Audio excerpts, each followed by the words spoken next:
Hi, my name is James, and I work with Nexus Youth and Family Services. And today we're going to be talking about conflict resolution. And so, first, I'd like to kind of discuss what is conflict. So, conflict is a struggle between people, which may be physical or conflicting ideas or beliefs or values. Conflicts can be either with one person or they can involve several people or groups. So, that's just kind of a quick definition about what conflict is. And so, I'd like to talk about what kind of causes conflict. Um, there's a variety of different issues when it comes to causes of conflict, such as past history, maybe personal issues. Maybe there's lack of clarity. Maybe it's within a team or an organization. There's lack of clarity.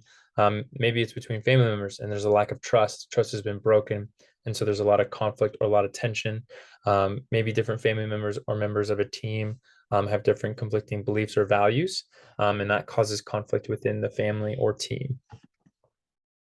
So one thing we need to ask when it comes to conflict is what do people see? Um, you kind of got we use the kind of metaphor or analogy of an iceberg, right? What we see is kind of the behavior, maybe somebody acting out, maybe someone getting angry or frustrated, and that causes conflict, or maybe doing a certain behavior which causes tension or conflict within a group or a family or a team. But really, what underneath is with that conflict is kind of what we talked about, which is their beliefs, their values, and maybe even their worldview, where maybe we can get to more of an understanding as we dive into what's important to them, and maybe that's what's causing some conflict. So, can conflict be healthy? This is a great question that we'll be answering in the next few slides. Is conflict healthy? Conflict is actually normal and it is healthy. Conflict is a vital ingredient to organizational success as well as family success. The most effective families, teams, are those in which members feel safe enough to disagree with one another. Culture where dissent is allowed or even encouraged, this is very important, can stall innovation, maybe even diversity of thought and better decision making. And so it's very important that healthy conflict is normalized and is modeled within the family or team. So what is healthy conflict versus unhealthy conflict? Well, let's start with healthy. Healthy conflict is makes a group consider a wide range of options. So maybe leading to understanding of the other person's values or world beliefs or systems, boosts creative thinking, keeps group attentive to all interests, helps hear everyone's ideas, focus on the facts and stays objectives, doesn't kind of focuses on the group rather than the individual, uses a logical approach to consider solutions. So this is what unhealthy conflict looks like. Encourage those who think they are right to feel superior, or that other people are wrong. Maybe an us versus them mentality is kind of how I like to say it. Bring out personal attacks and blame. So one thing with unhealthy conflict is it talks about the person rather than the idea or the conflict itself. This becomes more of a personal attack and blame, and that is an unhealthy form of conflict. Generates distrust, stifles collaboration, makes participants upset. Now, the one thing with five is healthy conflict can make other participants upset. However, it's allowing healthy conflict allows the everyone to share what their understanding of the situation is. And I think that's the difference where it's the type of upset, where it's upset maybe that they didn't get their idea. However, the whole team wins instead of just the individual. Whereas in this case, the unhealthy conflict is about, well, I win. And when I don't win, I'm getting upset. So I hope you can see the difference in the two. The five dysfunctions of family team. So this was taken from a book called The Five Dysfunctions of a Team, by Patrick Lencioni. And I think that's important to kind of go over because these are within, whether it's in a family or in a team dynamic, these five dysfunctions are within each group system. And so the first one is really absence of trust. If you can't trust your family members, if you can't trust your team members, conflict is not going to be easy. Leading towards healthy resolutions is not going to be easy. It's on the foundation of trust. We need to learn how to trust one another. Two, the fear of conflict. So, for example, the desire to preserve artificial harmony stifles the occurrence of productive ideological concepts. So, this you can see a lot of this in passive families. where the fear of conflict, avoidance really is kind of how we see this. It stifles the team.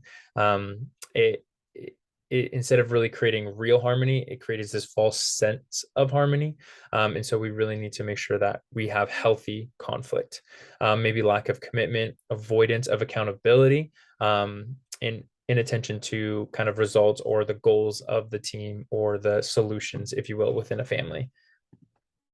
So this is a quote from Patrick Lencioni. He says, teams or families, he uses it in teams, but we're going to use this as well as families, that trust each other are not afraid to engage in passionate dialogue around issues and decisions that are key to the organization or family's success. They do not hesitate to disagree, challenge, and question one another, all in the spirit, and this is important, all in the spirit of finding the best answers, discovering the truth, and making great decisions. So best answers, not my answer, not the leaders, but what is the best answer for the team and discovering the truth. And this is, again, allowing everybody to challenge, get their thoughts and opinions out there to come to the best answers, the best truth, and make great decisions. And this is also another by Thomas Kilmann. He has a conflict mode kind of instrument where, it's kind of on a scale where you're unassertive versus uncooperative, which is avoiding, which is I don't want to deal with conflict, so I leave. Or you get this feeling of this is silly. We shouldn't be arguing over this. Why is everyone arguing? And so you avoid it.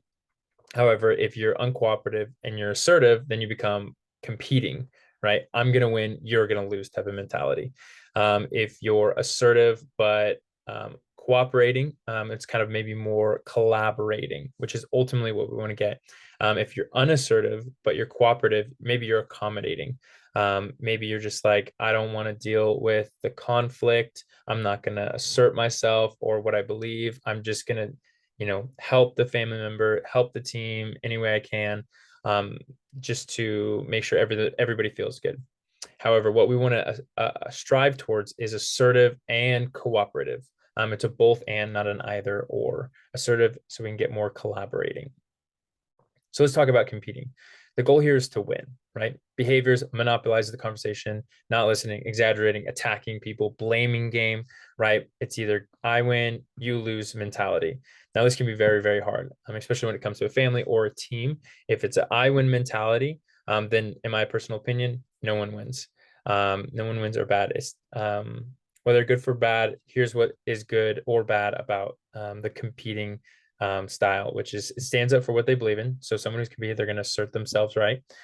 Fights for maybe their team, maybe not the whole team, but maybe just what they have over control. They may be seen as insensitive and selfish, but their behavior may seem to undermine the goodwill and trust. So here's when competing is effective. When they can make quick decisions, right? When quick action needs to be. Even when it's unpopular, they may be able to take that and run with it. Maybe it's a vital issue and they can see the right course and they just go for it. And it also it can be helpful when quick decision making is needed. Now, accommodating. The goal is to yield here, right? Behaviors is sacrificing, which is good, may allow questionable decisions to move forward, bends the rules, wants to appease others. Good or bad, it allows others to get in their way, tolerates decisions they don't agree with, goes with the flow, doesn't rock the boat. I tend to be in this area, though I try to strive towards cooperating. Accommodating. When you're wrong, learning is important. Demonstrating. These are very humble people. They like to learn. Maybe they believe that they don't have the right idea, that someone else might, and so they're willing to accommodate. They want the team to be in harmony, and so they're willing to sacrifice maybe themselves, so much for the team aspect. And so this is when it can be effective. Avoiding. The goal is to delay, misses meeting, avoid coworkers or friends or family, right? Withholds information. Maybe they procrastinate. They just want to avoid this situation. So let's talk about when this is effective, because this is important. Maybe the issue is relatively trivial within a family and you don't really need to address it fully. Maybe you do, and that's something that you can kind of talk with your family members about, or maybe your team about. When you know that the conflict outweighs the benefit of resolution, and I would say this is probably when the conflict outweighs the benefits is maybe you just need a time to cool off, to rethink what you truly want, what's really important to you within this issue or conflict. Um, and maybe you don't need to voice your opinion, but maybe you just need some time to cool off and then come back at a good time to talk about how to come up with the best solution. Maybe that's a good time to avoid, is to kind of cool off.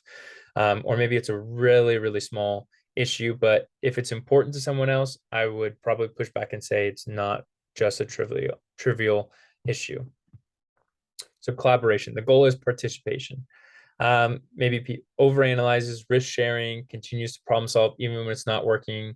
This can be sometimes indecisive, good or bad, great at seeing both sides of the discussion, allows others to have an opinion and expresses them, maybe seen as someone who doesn't want to take responsibility for decisions. So when is it important? Well, you get both sides of the argument. Something that we know is that it's never black or white most of the time. Sometimes there's a lot of gray area. And so with different values or maybe different beliefs, this is an opportunity to really hear someone out and hear another opinion. And we want to be learning. We want to understand. We want to come up with the best decision for the team or the family at that time.